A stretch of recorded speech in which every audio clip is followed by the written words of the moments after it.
Social media के ऊपर सबसे बड़ी आवाज़ कि ईरानी रियाल को ले लो और उसके बाद जो ना मुस्तकबिल के करोड़पति बन जाओ। और इसके लिए जो दलील दी जा रही है वो क्रिप्टो करेंसी की, मीन के माजी में जिन लोगों ने बिटकॉइन को परचेज किया था वो आज के करोड़पति बन गए। अगर हम माजी में ट्रैक रिकॉर्ड देखें तो जो अमूमन हमें इस तरह का ख्वाब दिखाते हैं तो वो तो करोड़पति बन जाते हैं, लेकिन उसके बदले में जो ख्वाब देखने वाले थे वो वैसे के वैसे कंगाल रह जाते हैं। इस शोर की वजह से देखें तो पाकिस्तान में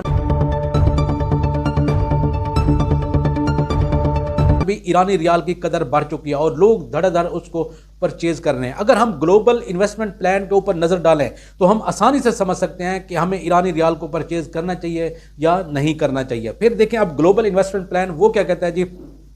वो ये कहता है कि अगर किसी पर्सन के पास जो ना करेंसी है, किसी के पास जो ना पैसा है, तो वो सीधा जाके गोल्ड को परचेज करता है और अपने घर में रख लेता है, या फिर उस पैसे के बदले में डॉलर को परचेज करके घर में रख लेता है। फिर तीसरे नंबर पे अगर किसी के पास पैसा है तो या तो वो सीधा इन्वेस्ट कर देता है जाके स्टॉक मार्केट में, या उसके बदले में क्रिप्टो करेंसी को परचेज कर लेता है। फिर तीसरे नंबर पे किसके पास अगर किसी के पास पैसा है तो वो उसके बदले में जाके सीधा जो ना बिजनेस या अपनी स्किल को जो ना जाके यूटिलाइज करता है और उसके बदले में उसकी अर्निंग स्टार्ट होती है। अगर इन चारों प्लान को देखें, थोड़ा सा एनालाइज करें, जो आखिरी वाली दो कैटेगरी है मीन के क्रिप्टो करेंसी स्टॉक, ये एक कैटेगरी, और उसके बाद जो फोर्थ वाली है स्किल और बिजनेस वाली, इसमें किसी पर्सन का नॉलेज होना लाजमी है। अगर किसी के पास नॉलेज है तो वो इन दो कैटेगरी में जाता है, और बाकी दो जो कैटेगरियां गोल्ड और डॉलर, ये आप बगैर किसी नॉलेज के यहाँ पे जाके इन्वेस्ट कर सकते हैं। और अमूमन ज़्यादातर लोग जाते भी इसी साइड पे हैं, या तो वो गोल्ड को परचेज करते हैं या उसके बाद जो ना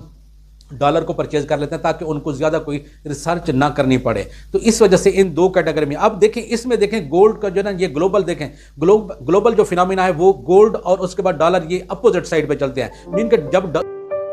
When the US dollar strengthens, gold prices tend to fall. Mean के जब गोल्ड ऊपर जा रहा होता है तो डॉलर ऑटोमेटिकली नीचे आ रहा होता है, और गोल्ड अमूमन जो ना उसकी प्राइस उसकी बढ़ती है। और गोल्ड की प्राइस किस वक्त बढ़ती है? जब आपके मुल्क में जंग होगी तो गोल्ड की प्राइस बढ़ेगी, जब आपके मुल्क में बदअमनी होगी तो गोल्ड की प्राइस बढ़ेगी, जब आपके मुल्क में महंगाई होगी तो गोल्ड की प्राइस बढ़ेगी, जब आपके मुल्क में अदम इस्तेहकाम होगा तब भी गोल्ड की प्राइस बढ़ेगी। तो ये वो सूरत हाल है जब गोल्ड की प्राइस बढ़ती जाती है, और इसके मुकाबले में डॉलर और उसके बाद तीसरी कैटेगरी देखें, किसी भी मुल्क की करेंसी डिक्रीज होती जाती है। हाँ, एक सूरत हाल है जब गोल्ड की प्राइस जो ना किसी भी मुल्क में जो ना उसकी डिक्रीज होती है, कम होती है, और वो कौन सी है? जब उस